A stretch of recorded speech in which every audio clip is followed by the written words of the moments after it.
وہ بخشوالے سب اپنی خطا محرم میں، وہ بخشوالے سب اپنی خطا محرم میں۔ ایک بار نعرہ صلوات سہرا دیں، بہت جلدی کی محرم واقعی ہم لوگ کا بڑا نقصان ہوا کہ ایسے 15-18 کلام ہو جایا کرتے تھے، اب کی کچھ سناٹا ہے۔ بہرحال کچھ اشعار نئے کہیں، سماعتنا بھی کہیں پڑھا نہیں ہے، سماعتنا کہ میں ہو کے جب بھی ضلع بھائی خاص طور دیکھیں، میں ہو کے جب بھی گیا باوضو مصلی پر، سماعتنا خاص طور سے میں ہو کے جب بھی گیا باوضو مصلی پر، خدا سے کرنے لگا گفتگو مصلی پر، خدا سے کرنے لگا گفتگو مصلی پر۔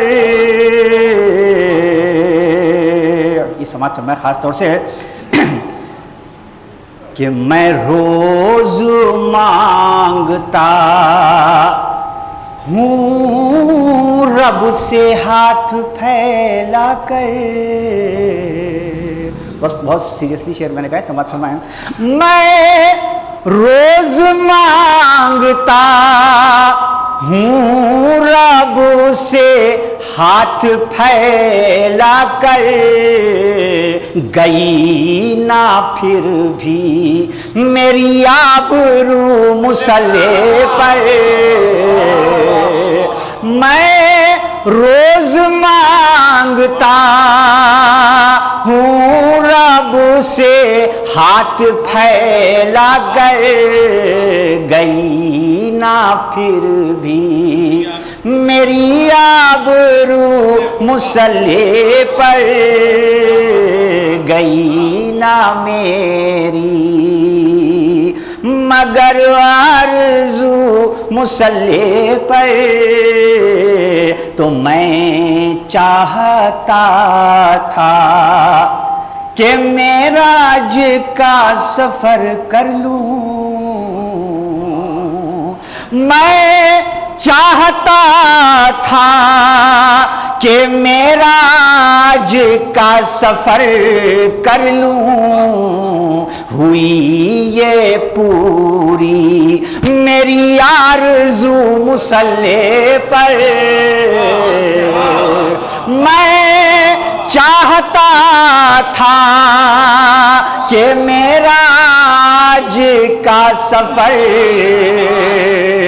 کر لوں، ہوئی یہ پوری میری آرزو مصلی پر، ہوئی یہ میری۔ اور یہ بھی شعر سماعت فرمائیں کہ خدا، بطور خاص شعر سماعت فرمائیں گے کہ خدا کے سجدوں نے کتنا کیا خدا کے قریب، خدا کے سجدوں نے کتنا کیا خدا کے قریب، یہ صبح و شام کرو جستجو مصلی پر، یہ صبح و شام کرو جستجو مصلی پر، اور خطا سے دامن کردار تار تار ہو گئے، تو اس عاشقوں سے کریے رفع مصلی پر، تو اس پہ عاشقوں سے کریے رفو مصلی پر، بردو شیر سماتر والے کہ کرے گا سجدہ وہ خنجر کے نیچے میرے خدا، دکھائی دے جسے بس تو ہی تو مصلی پر، دکھائی دے جسے بس تو ہی تو مصلی پر، تو علی کے عشق سے خالی پڑے ہیں دل جن کے، وہ لوگ بیٹھتے ہیں فالتو مصلی پر، وہ لوگ بیٹھتے ہیں فالتو مصلی پر۔ اور آخری شعر کہ ہوئی فلک سے کئی روز خون کی بارش، ارے بہا حسین کا اتنا لہو مصلی پر، بہا حسین کا اتنا لہو مصلی پر، پڑھو نماز تو دانش رہے خیال سدا، ارے کھڑے ہو کس کے یہ تم روبرو مصلی پر، کھڑے ہو کس۔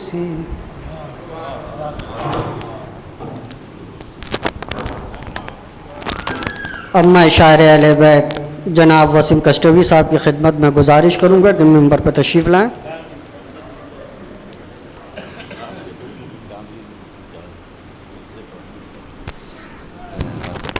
سلوات بھی دیا بھائی۔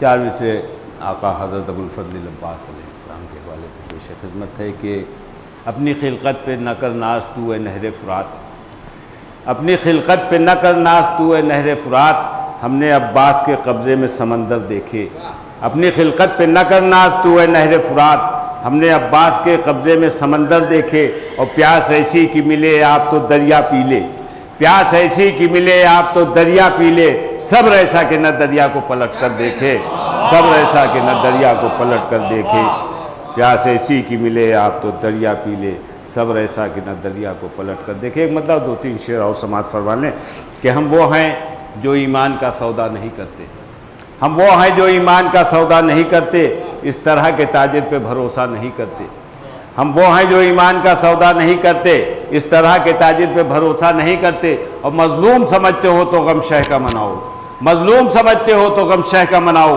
شبیر کسی سے بھی تقاضا نہیں کرتے، مظلوم سمجھتے ہو تو غم شہ کا مناؤ، شبیر کسی سے بھی تقاضا نہیں کرتے، اور رونا تو حقیقت میں ہے جینے کی علامت، رونا تو حقیقت میں ہے جینے کی علامت، مردہ ہیں وہی لوگ جو رویا نہیں کرتے، مردہ ہیں وہی لوگ جو رویا نہیں کرتے، جینا تو حقیقت میں ہے رونے کی علامت۔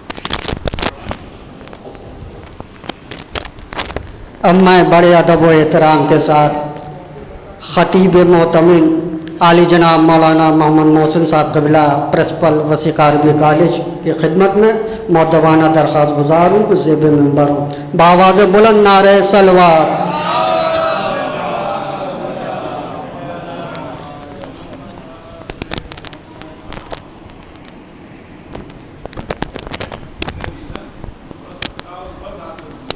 جی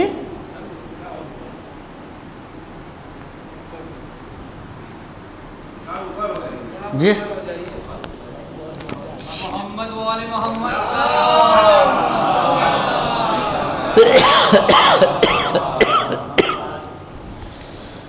اب افراد سے التماس ہے کہ ایک مرتبہ سورہ الحمد اور سورہ توحید کی تلاوت کر کے مرحوم سید علی اکبر صاحب ابن کلب سبتین صاحب مرحوم کے نام نشان فرما دیں۔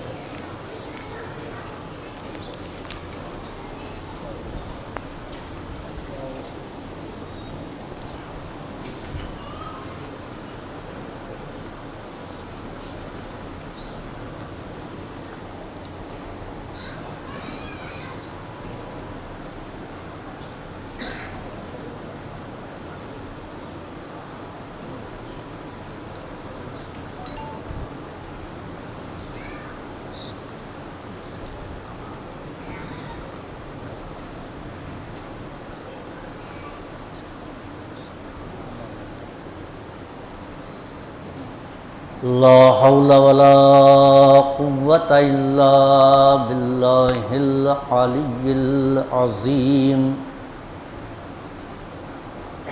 أعوذ بالله السميع العليم من الشيطان اللعين الرجيم۔ بسم الله الرحمن الرحيم۔ الحمد لله الذي هدانا لهذا وما كنا لنهتدي لولا أن هدانا الله لقد جاءت رسل ربنا بالحق الصلاة والسلام التحية والإكرام على صاحب الحوض الكوثر والخطبة والمنبر والركن والمشعر والوجه الأنور والخد الأقمر والجبين الأزهر والنسب الأطهر والحسب الأشهر صاحب الفضل والعطاء والجود والسخاء والنور والضياء العبد المؤيد والرسول المسدد مولانا بالقاسم محمد وعلى عطرته الطاهرة وذريته نجباء السعداء لا سيما على بقية الله الأعظم في الأرضين أما بعد فقد قال رب العالمين في كتابه المبين بسم الله الرحمن الرحيم إنك لعلى خلق عظيم الصلوات۔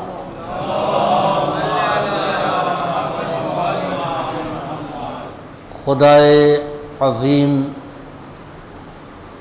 صاحب خلق عظیم پیغمبر کے اخلاق کا تذکرہ کر رہا ہے۔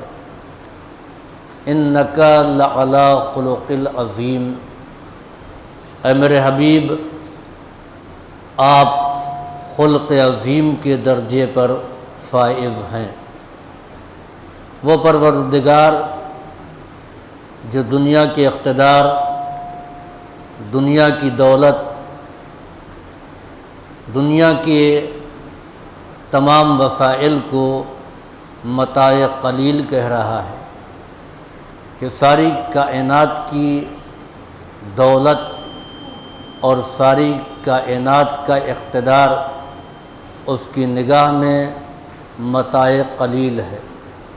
وہ پروردگار جب اپنے حبیب سے خطاب کرتا ہے تو کہتا ہے میرے پیغمبر ہم نے آپ کو خلق عظیم کے منصب پر فائز کیا ہے۔ خدا اگر کسی کو عظیم کہہ دے تو اس کی عظمتوں کا حساب نہیں لگایا جا سکتا، تصور بھی نہیں کیا جا سکتا ہے کہ عظمتیں کہاں تک پہنچ چکی ہیں۔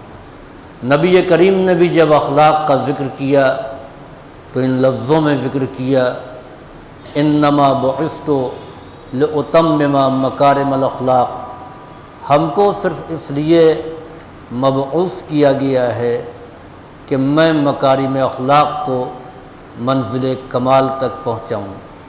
آج کا دن عالم اسلام کے لیے انتہائی رنج و محن کا دن ہے، غم کا دن ہے۔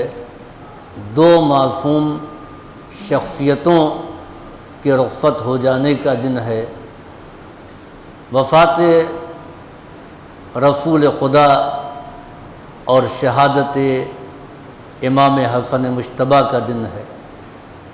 اخلاق پیغمبر سے متعلق قرآن کی آیت اور خود نبی کریم کا یہ کہنا انما بعثت لاتمم مکارم الاخلاق، مجھے اس لیے مبعوث کیا گیا ہے کہ میں مکارم اخلاق کو منزل کمال تک پہنچاؤں۔ امام حسن جن سے یہ منسوب تاریخ ہے، خود ان کا اخلاق کے سلسلے میں کیا کہنا ہے۔ چنانچہ ایک بڑی خوبصورت روایت میری نگاہوں سے گزری، عن الحسن قال الحسن ان احسن الحسن الخلق الحسن، راوی کا نام بھی حسن ہے، عن الحسن حسن سے روایت ہے، قال الحسن امام حسن نے فرمایا، ان احسن الحسن، تمام خوبیوں میں سب سے بہتر خوبی یہ ہے کہ الخلق الحسن، کہ اخلاق اچھا ہو۔ تو نانا کے لیے قرآن نے کہا انک لعلی خلق العظیم، اور اس خلق کے مالک امام حسن قرار پائے۔ عزیزوں، دنیا کے بہت سے ایسے افراد دنیا میں گزرے ہیں کہ جنہوں نے اصلاحی کتابیں لکھی ہیں، جنہوں نے اخلاقیات کے موضوع پر قلم چلایا ہے، لیکن ہم یہ دیکھتے ہیں کہ جب ان کی ذاتی زندگی پر نظر ڈالی جاتی ہے تو جو خوبصورت باتیں انہوں نے کتاب میں لکھی ہے اس کا 1% بھی ان کے سیرت و کردار میں نہیں پایا جاتا۔ کون نہیں جانتا علامہ اقبال محرک تھے، مبلغ تھے، اسلام اور مسلمانوں کے درمیان جان پھونکنے کا کام کر رہے تھے، انقلاب آ جائے، لیکن افسوس کے ساتھ جب ان کی تاریخ پڑھتے ہیں، یورپ کئی مرتبہ گئے، مکہ ایک مرتبہ بھی نہیں گئے۔ وہ جو قوموں کے عزم کو بیدار کر رہا ہے، جو قوموں کو باعمل بننے کی تلقین کر رہا ہے، خود جب اس کی زندگی اٹھا کر کے دیکھا جائے تو کہنا اور ہے، کرنا اور ہے۔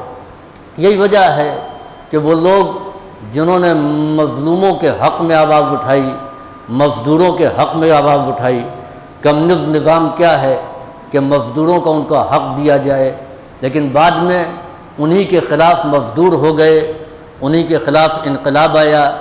آج کمیونزم رشیا سے آگے نہیں بڑھ سکا، یا چین میں ہے یا رشیا میں ہے، اس کے علاوہ جتنے ملکوں میں یہ نظام تھا وہ دم توڑ گیا۔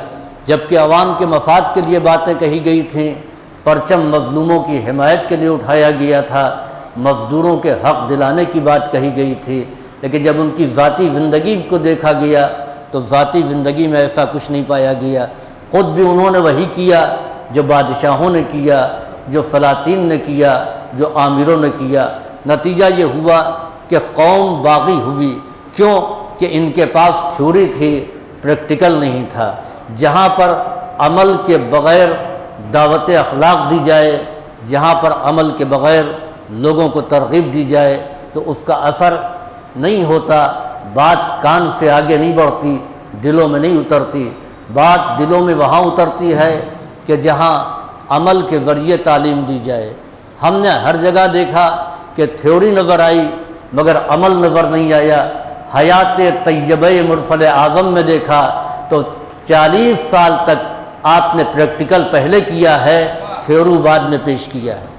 مرسل اعظم نے 40 سال تک عمل کر کے بتایا اور اس کے بعد میں پھر اپنی زبان سے کہا۔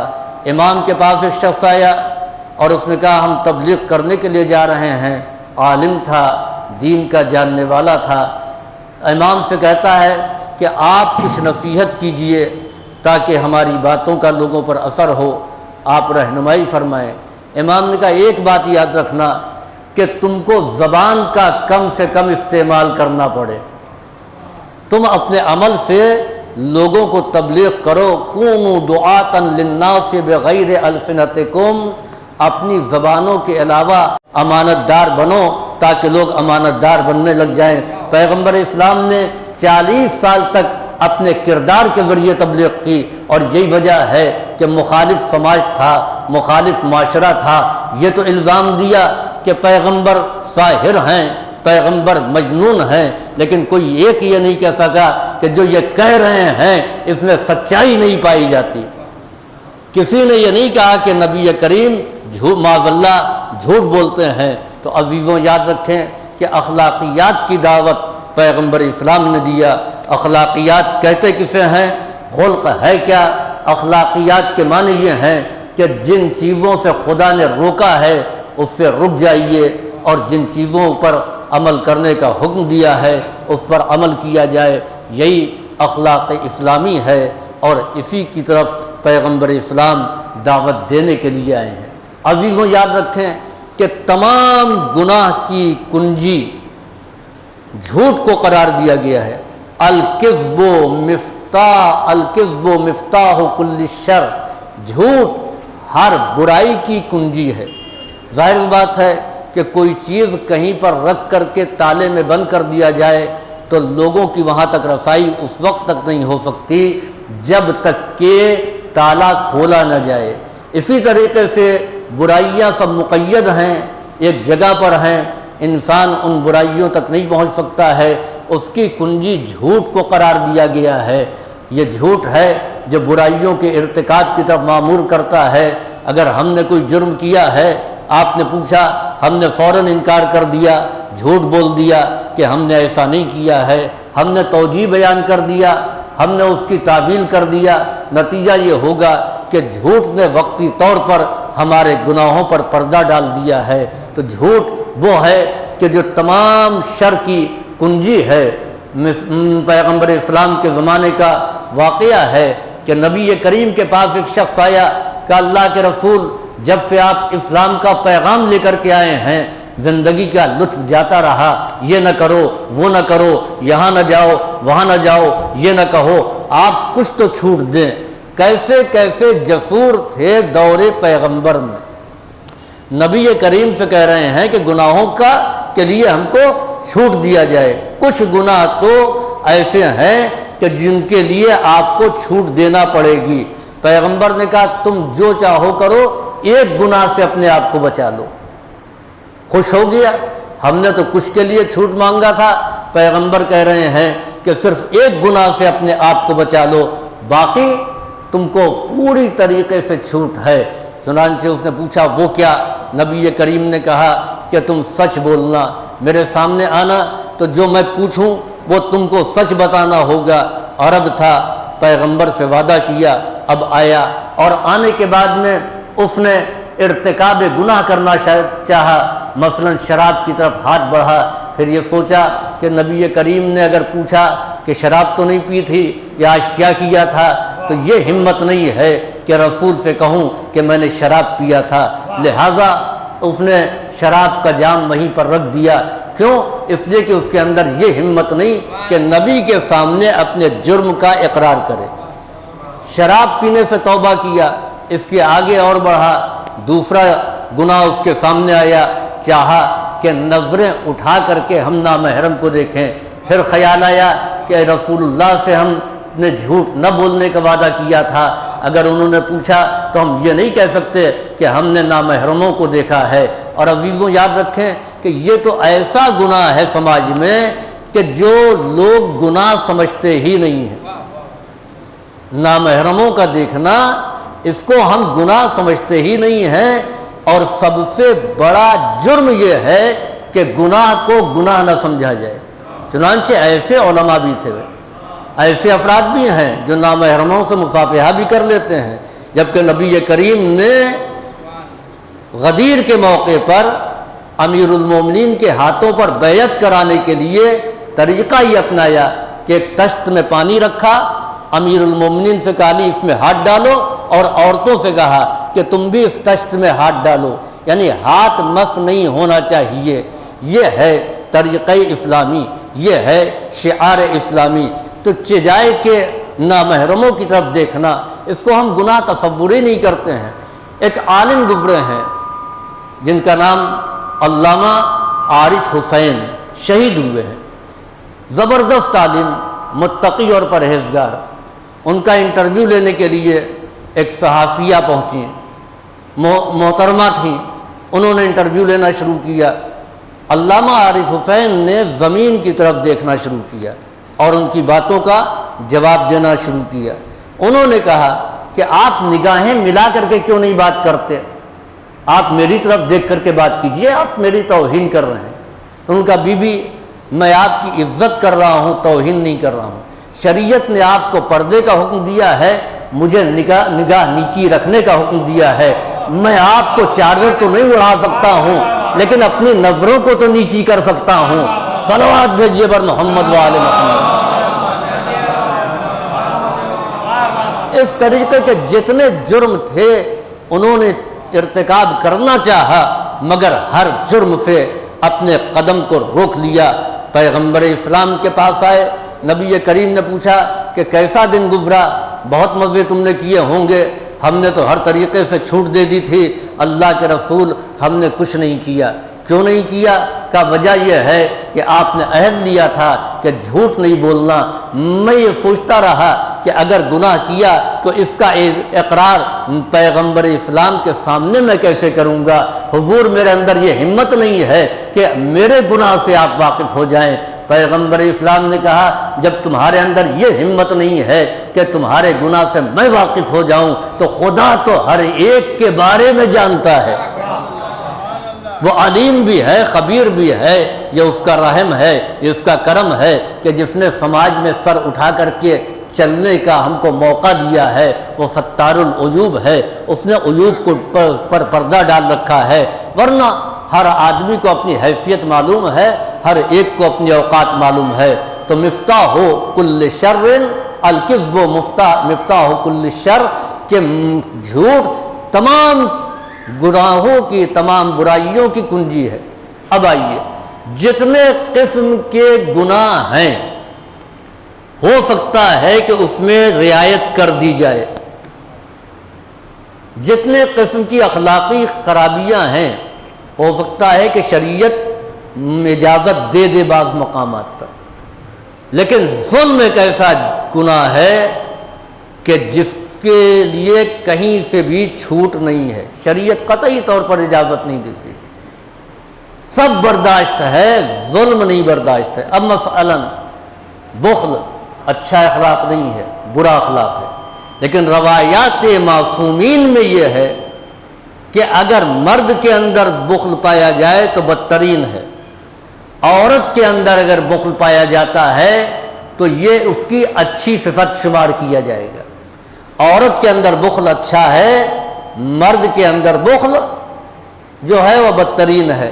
اور وہ کیسے؟ مثال کے طور پر شوہر کماتا ہے، مہینے کی سیلری لا کر کے اس نے زوجہ محترمہ کے ہاتھوں پر رکھ دیا، لیجئے صاحب، اور پھر 3-4 دن کے بعد اہلیہ نے ایک لسٹ دی، جائیے یہ سامان لے آئیے۔ تنخواہ تو ان کے پاس ہے نہیں، وہ تو دے دیا بیوی کو، کہا کچھ پیسے تو آپ دیں تاکہ ہم بازار سے سامان لائیں۔ کہا پیسے کہاں میرے پاس؟ کہا وہ کیا کیا؟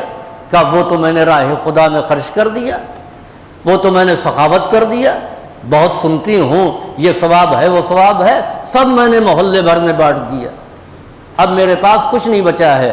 حاتم سخی تھا، کافر تھا، میں تو مومنہ ہوں، کیا میں اس سے گئی گزرے ہوں؟ لہٰذا اب میرے پاس کچھ نہیں ہے، آپ لے کر کے آئیے۔ اب اسلام کہتا ہے کہ یہاں پر سخاوت اچھی چیز نہیں ہے، عورت کے لیے بخیل ہونا یہاں پر ایک اچھی صفت کو مانا گیا ہے۔ اور یاد رکھیں کہ انہوں نے سخاوت کی تو کہاں سے کیا؟ شوہر نے لا کر کے دیا اور انہوں نے خرچ کر دیا، سخاوت کر دی۔ اسلام کہتا ہے سخاوت کرنا ہے تو اپنے مال سے سخاوت کرو، شوہر کے مال سے نہیں۔ سخاوت کرنا ہے تو خدیجہ کی طرح کرو، اپنے مال کو راہ خدا میں خرچ کرو، شوہر کا لایا ہوا مال نہ خرچ کرو۔ صلوات بھیجیے بر محمد و آل محمد۔ اسی طریقے سے جھوٹ ایک بدترین صفت کا نام ہے. جھوٹ معاف نہیں ہے، یہاں تک کہ قرآن نے لعنت کی ہے. فَنَجْعَلْ لَعْنَةَ اللَّهِ عَلَى الْكَاذِبِينَ، ہم جھوٹوں پر لعنت کریں گے. مباہلہ میں یہی تو ہے کہ جھوٹوں کے اوپر لعنت کی جائے.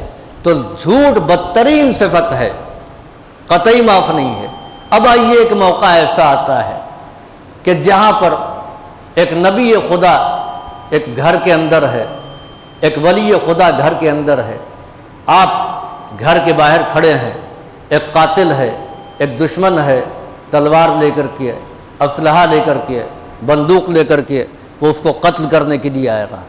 پوچھ رہا ہے کہ یہ بتائیے کہ ہیں، اب آپ سچ بولیں گے یا جھوٹ بولیں گے؟ یہاں پر آپ کہیں کہ اسلام کہتا ہے سچ بولنے کے لیے، لہٰذا ہم کو سچ بولنا چاہیے. نبی خدا قتل ہوتا ہے ہو جائے، مگر ہم کیوں جھوٹ بولیں؟ اسلام کہتا ہے کہ یہاں پر جھوٹ بول کر کے نبی خدا کی جان بچا لو. اور نبی خدا ہی نہیں بلکہ مومن کی جان اگر خطرے میں ہے اور قاتل آیا ہوا ہے، اس کا دفاع آپ نہیں کر سکتے ہیں، تو وہ موجود ہے، آپ جانتے ہیں، تو آپ کہیے کہ وہ نہیں ہے. آپ کہہ دیجئے، صاف مکر جائیے اور اس کی جان بچا لیجئے. اس لیے کہ یہاں پر نبی خدا کی جان کا بچانا واجب ہے. آپ دیکھیں کہ قتل وصی خدا یا قتل نبی خدا یا قتل مومن یہ بڑا گناہ ہے، اس کے مقابلے میں جھوٹ بہت ہلکا گناہ ہے. کہ آپ معمولی گناہ کو انجام دے لیجئے لیکن آپ بندے مومن کی جان کو بچا لیجئے. اسی طریقے سے غیبت کے بارے میں سختی سے منع کیا گیا ہے کہ کسی کے بارے میں آپ نہ بیان کریں، نہیں کر سکتے ہیں، چاہے وہ برائی اس کے اندر پائی جاتی ہو. چنانچہ قرآن کہتا ہے اَيُحِبُّ أَحَدُكُمْ أَن يَأْكُلَ لَحْمَ أَخِيهِ مَيْتًا، کیا تم میں سے کوئی یہ پسند کرے گا کہ اپنے مردہ بھائی کے گوشت کو کھائے؟ یہ ہے گناہ، یہ ہے جرم غیبت کرنے کا. نہیں بیان کر سکتے ہیں. ہم جو ہیں محفل کی گرمی کے لیے، ہم جو ہیں معاشرت کے لیے ایک دوسرے کے عیب اچھالنے لگتے ہیں. اگر عیب ہے تو بیان کیا ہے تو یہ غیبت ہے، نہیں ہے بیان کیا ہے تو یہ اتہام ہے، اور اتہام غیبت سے بڑا گناہ ہے. شریعت کہتی ہے اگر اسلامی حکومت ہے اور ہم نے کسی کے اوپر الزام لگا دیا اور اس کو ہم ثابت نہ کر سکے، الزام لگانے کے بعد شریعت کا قانون کہتا ہے کہ جانے نہیں دیں گے، آپ ثابت کیجئے. اور ثابت کرنے کے لیے ایک گواہ نہیں 4 گواہ لے کر کے آئیے. 4 میں سے اگر ایک بھی مکر گیا اور گواہی ثابت نہیں ہوئی تو حاکم شرع کے لیے ہے کہ وہ 80 کوڑے اس کو مارے، حکم دے کہ 80 کوڑے مارے جائیں گے. یہ سخت ترین سزا ہے. لیکن اس کے برخلاف ہم جب دیکھتے ہیں علم رجال میں، تو علم رجال میں یہی بیان کیا گیا ہے کہ یہ آدمی جھوٹ بولتا تھا، یہ مکار تھا، یہ دغاباز تھا، اس نے یہ کیا، اس نے وہ کیا. وہ لوگ جن کے بارے میں ہم جانتے نہیں ہیں، کتابوں میں لکھ دیا گیا علم رجال کی، چاہے رجال نجاشی ہو چاہے رجال کشی ہو، اس میں یہی تمام حالات ہیں. انہوں نے روایت بیان کی ہے، یہ روایت قابل اعتبار نہیں ہے. کیوں؟ کہ یہ جھوٹ بولتے تھے، فلاں بیان انہوں نے دیا اور جھوٹا ثابت ہوا، یا یہ انہوں نے یہ بے ایمانی کی تھی، یا انہوں نے یہ دغابازی کی تھی. یہ تمام چیزیں بیان ہیں. تو علم رجال میں یہی لکھا جاتا ہے کہ یہ کیسے تھے، کیا کرتے تھے. تو تمام عیوب کو بیان کیا گیا ہے. آیت اللہ خوئی نے 23 جلدیں علم رجال میں لکھی ہیں اور ہزاروں راویوں کے حالات لکھ ڈالے جن کے بارے میں ہم نہیں جانتے تھے. تو کیوں بیان کیا جا رہا ہے؟ جن کے عیب کو آپ کو چھپانا چاہیے، اس عیب کو ظاہر کیوں کیا جا رہا ہے؟ کہ ظاہر اس لیے کیا جا رہا ہے کہ اگر ان سے لی ہوئی روایت سے دین بنایا گیا تو شریعت خطرے میں پڑ جائے گی. اب یہاں دین بچانا ہے، یہاں عزت کی بات نہیں ہے. ایسے افراد کی عزت جاتی ہے چلی جائے جو دین کو خطرے میں ڈال رہے ہیں، لہٰذا علم رجال میں یہ جائز قرار دیا گیا ہے۔ تو تمام عیوب پر آپ نظر ڈالیں کہ دین نے اس میں چھوٹ دی ہے، لیکن ظلم کے اوپر کوئی سمجھوتا نہیں کیا ہے۔ لا ینال عہد الظالمین، میرے اس منصب کو ظالم نہیں پا سکتے ہیں، ظالم تک یہ منصب نہیں پہنچے گا۔ اب آئیے ظلم کیا ہے؟ ظلم کہتے کسے ہیں؟ یعنی سب معاف ہے، ہر برائی میں کہیں نہ کہیں گنجائش رکھی گئی ہے، حتیٰ کہ حرام کھانے کے لیے بھی گنجائش رکھی گئی ہے اگر جان خطرے میں ہے، زندگی جا رہی ہے، لیکن ظلم کے سلسلے میں کوئی گنجائش نہیں۔ ظلم ہے کیا؟ کہ وضع الشیء علی غیر محلہ، چیز کو اس جگہ رکھنا جہاں پر نہیں رکھا جانا چاہیے۔ عدالت کیا ہے؟ کہ وضع الشیء علی محلہ، چیز کا اس جگہ رکھا جانا جہاں پر اس کو ہونا چاہیے۔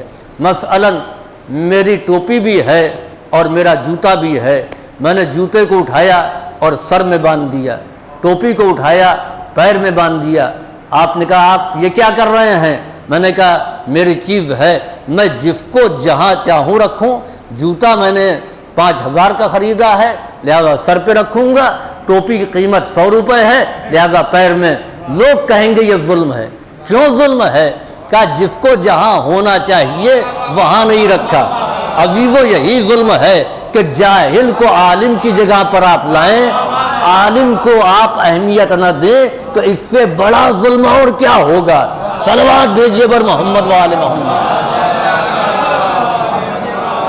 صدر اسلام میں جنہوں نے مولائے متقیان جیسے صاحب علم کی موجودگی میں غیروں کو ترجیح دی، آج وہ بھی خطابت کے نام پر، آج وہ بھی اس نام پر ترجیح علماء پر ان لوگوں کو دے رہے ہیں جو فکریں بگاڑ رہے ہیں، نظریات تبدیل کر رہے ہیں، تقلید کے مسئلے کو مجروح کر رہے ہیں، قوم کو بے عملی کی طرف لے جا رہے ہیں۔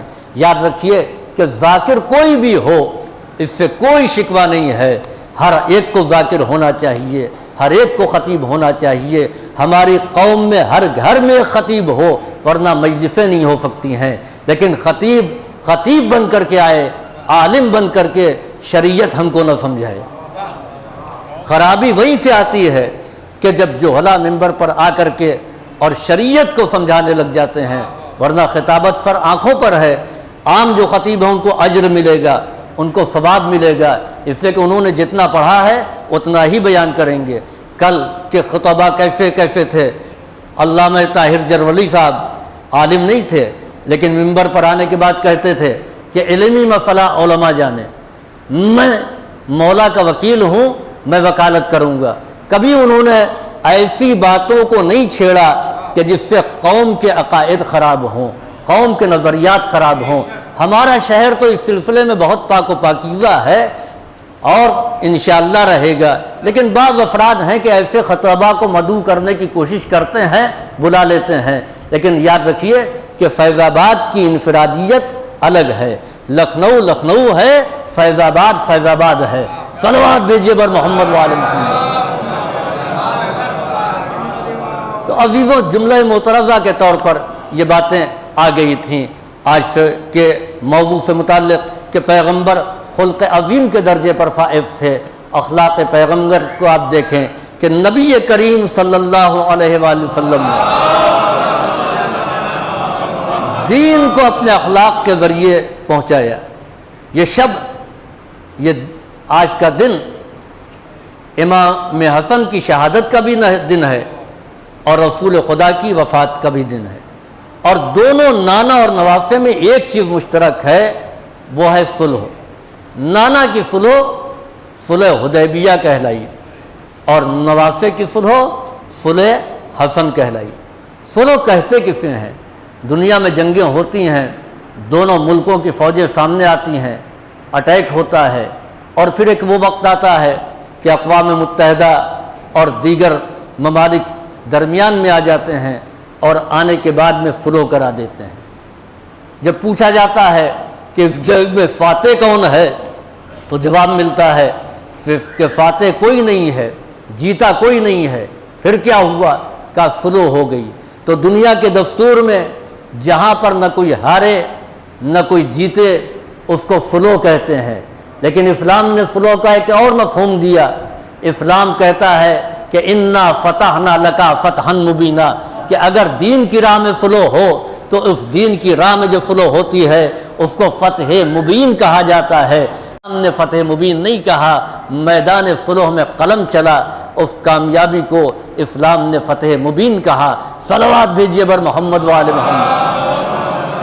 دنیا کی حکومتوں نے مقاصد کو جو حاصل کیا، تلوار کے زور پر تلوار چلی، مقصد کو حاصل کر لیا، اور وہ یہ جانتے ہیں کہ اگر ہم نے دشمن کا گلا کاٹ دیا تو کامیاب ہو گئے۔ لیکن جو صاحبان نگاہ ہیں، جو اسلام کے نمائندے ہیں، وہ جان لینے کو کامیابی نہیں سمجھتے ہیں، بلکہ اس بات کو کامیابی سمجھتے ہیں کہ ہم کو ہمارے مشن میں کامیابی ملی یا نہیں ملی ہے، ہمارا منصوبہ کامیاب ہوا یا نہیں ہوا ہے، گلا کس کا کٹا ہے اس سے مطلب نہیں ہے۔ دشمنوں کے 1000 گلے کاٹ بھی دیے جائیں اور مقصد پورا نہیں ہوا تو اللہ والوں نے اس کو کامیابی نہیں کہا اور نہ کامیابی کا اعلان کیا۔ اگر اپنے مقصد میں کامیاب ہو گئے، منصوبہ کامیاب ہو گیا، تو حق والے گلا کٹاتے رہے اور اپنی کامیابی کا اعلان کرتے رہے۔ یہی وجہ ہے کہ کارزاروں میں دشمنوں کا گلا کاٹنے کے بعد کبھی یہ نہیں کہا فزت ورب الکعبہ، لیکن خود گلا کٹایا تو کہا فزت ورب الکعبہ، رب کعبہ کی قسم میں کامیاب ہو گیا۔ صلوات بھیجیے بر محمد و آل محمد۔ رب کعبہ کی قسم میں کامیاب ہو گیا۔ صلح حدیبیہ کیا ہے؟ صلح حدیبیہ میں یہی تو ہے کہ پیغمبر اسلام کے سامنے کفار مکہ لوگ صلح پر اعتراض کر رہے ہیں، آپ کو صلح نہیں کرنا چاہیے، ہم طاقت میں زیادہ ہیں، پاور میں زیادہ ہیں، اسلحے ہمارے پاس ہیں، ہم مکے میں قبضہ کر لیں گے، لیکن پیغمبر صلح کر رہے ہیں۔ تاریخ کے جملے ہیں کہ ایک صاحب نے کہا کہ آج جتنا شک مجھے ان کے نبی ہونے میں ہوا اتنا شک کبھی نہیں ہوا۔ یہ لفظیں بتا رہی ہیں کہ یہ شک پہلی مرتبہ نہیں کیا گیا ہے۔ یہ اور بات ہے کہ کہیں کم ہوا ہے اور کہیں زیادہ ہوا ہے، مگر یہ لفظیں گواہی دے رہی ہیں کہ رسالت میں بار بار شک کیا گیا ہے۔ اور یاد رکھیں کہ رسالت پر شک کرنے والا کبھی مومن نہیں ہو سکتا، کبھی وہ مسلمان نہیں کہا جا سکتا ہے۔ چنانچہ شرطیں شروع ہوئی۔ پہلی شرط کیا؟ پیغمبر اسلام نے کہا لکھو صلح نامے میں بسم اللہ الرحمن الرحیم۔ فوراً ادھر سے اعتراض ہوا، یہ بسم اللہ الرحمن الرحیم کیا ہوتا ہے؟ اس کو ہم نہیں جانتے ہیں، لہذا اس کو آپ کاٹیے۔ پھر کیا لکھا جائے؟ کہا بسمک اللہم۔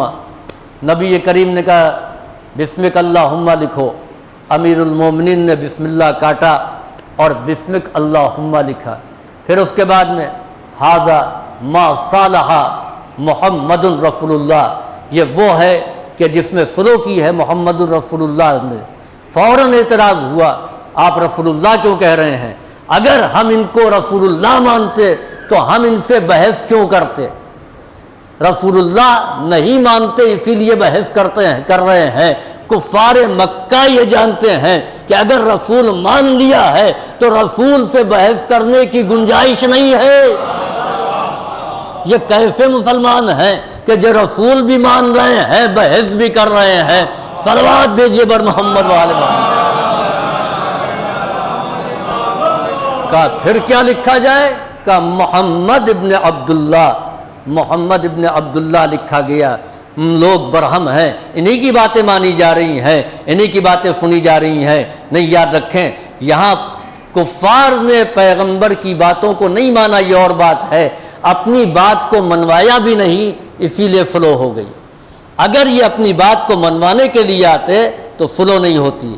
نصارائے نجران پیغمبر سے اپنی بات منوانے کے لیے آئے تھے، لہذا نبی کریم نے صلح نہیں کی، مباہلے پر آمادہ ہو گئے۔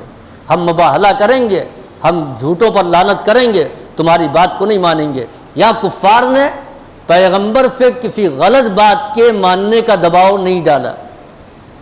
بسم اللہ الرحمن الرحیم کی جگہ بسمک اللہم تو معنی ایک ہے، یہاں پر بھی تیرے نام سے ہے خدا، اور بسم اللہ الرحمن الرحیم اللہ کے نام سے کہ جو رحمان اور رحیم ہے۔